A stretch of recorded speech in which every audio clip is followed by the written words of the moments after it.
Good morning. My name is Amy and this is the Albert Park Lantern House. Here is a view from the balcony of the original home on Beaconsfield Parade. An awful lot of movement can happen in the foreground in the multiple lanes of traffic, people strolling, paddling and driving, and in the distance, a precious slice of calm. There are moments of exquisite stillness at this intersection of urban and natural landscapes, especially in the mornings when the water is silky and the lights of the shipping lane blink. Other times the wind rips across the bay and throws foam and sand over the road. The remaining Victorian terraces speak of a time of promenade before vehicles filled 5 lanes. Elegantly proportioned rooms face the bay. These front facades have been purposefully designed and composed. The site sits in the middle of this row of 10. The bluestone laneway is somewhat underutilised, but like so many others, has the potential to become a semi-public community space into which gardens extend and children play. The rear facade speaks of utility, getting light in and services out.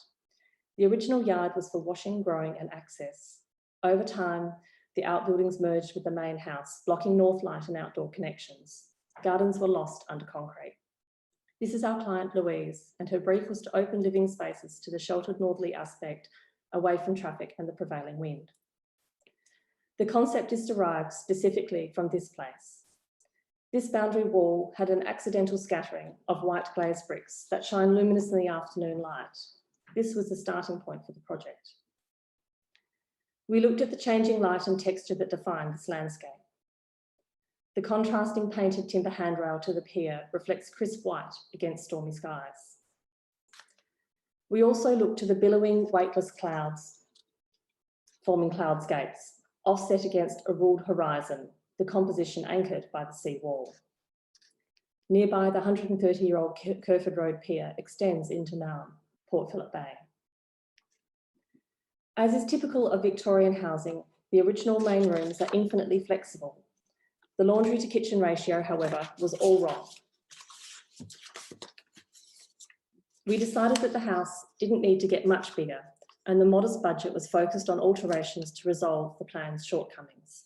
The project was an additional 27 square metres, which is shown in yellow. The alterations were to 38 square metres. These plans show the new walls hatched.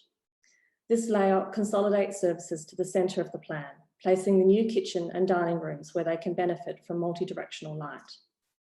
The boundary walls were wonky and the site was far too narrow to straighten them, so the new walls were built askew and the misalignment carefully disguised by joinery and herringbone flooring. The first floor plan has a large living room open facing the bay.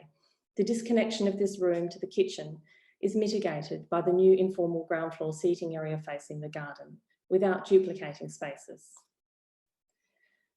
The addition is a single-storey, northeast facing pavilion inserted below the existing building. It enables dual orientations towards the bay and the laneway, suiting different spaces at different times.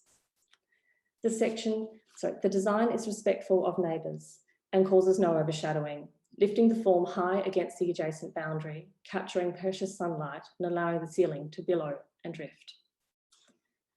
The addition spans boundary to boundary between the existing walls. At ground level, the facade pushes forward to form an entry. The lantern is aligned with the neighbour. The form sits comfortably within an intricate brick landscape. Things often have to get much worse before they can get better, and we found the remnants of a chimney and tangled surfaces behind the demolished walls. Sometimes it's good for architecture to be loud, but when you've got this much going on already, we felt it was a time for restraint. The simplicity of the plan belies the complexity of construction required to support the first floor masonry while building below. Intricate needle propping was employed. Until the new beam was installed, the brickwork relied on the precarious self-corbelling effect to remain in place. Recycled bricks were used, with new bricks where crisp edges were required. Existing walls were bagged and the new ones were just painted. Our process sees many decisions regarding texture and materiality finalised on site.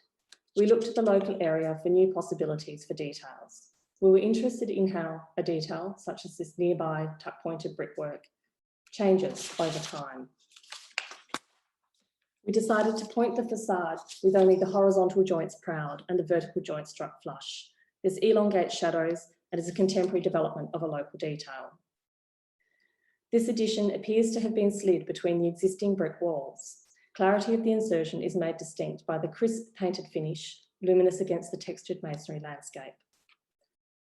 Ornate heritage brickwork details are reimagined in the interior of the project. The ceiling is framed like a hull with carefully shaped ribs from which to spring the ceiling. Internally, the quality of light was evident as soon as the ceiling went in. The hoop pine plywood has acoustic benefit and creates a space free of plasterboard. Seamless curves and concealed doors require templates and patience to get them right. Sourcing local products is always a good idea in terms of sustainability. These tiles were handmade in South Melbourne. Details that we observe every day in the local area have been inverted and made deliberate to embed the new addition in its context.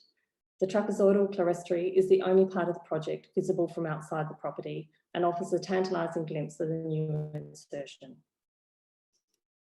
The hand-painted ceiling has a sense of the underside of a windswept cloud or a sail held taut by the wind that rises to form a dynamic volume in the lantern. A skylight enables active night purge. Internal finishes provide gallery-like tone and texture to highlight the art. The pendant is made locally. Natural lighting highlights the texture of the walls and the sheen of the ceiling. A small second clerestory provides natural ventilation and ensures that the deep-set kitchen receives balanced natural light from 3 different sources. Ripples in the joinery resolve intersections of discordant geometries. There are subtle variations in the hand-painted joinery. Avoiding factory-applied finishes means that joinery can be repaired. The compact, well-lit bathroom opens to the light court, and small details provide places for collections. 1 minute remaining. Screens are essential for night purge and natural ventilation. All new windows and doors are Bink, passive house rated and double glazed. The dark floor bleeds into the bluestone threshold and gives weight to the composition. The porch provides cover on entry and allows the doors to be left open in humid, rainy weather. The deep reveals provide sensible shade to the northern facade. The garden is working hard to include a rainwater tank for irrigation, vegetable garden, fruit trees, native planting and parking. Living areas open onto it and in turn the garden opens to the lane. A porch provides a sense of entry when arriving home via the lane. The clarity of this bright new insertion is distinct in the intricate brick landscape. It improves the dwelling's environmental performance and the lantern engages the public space of the lane in a conversation. Thank you for your time.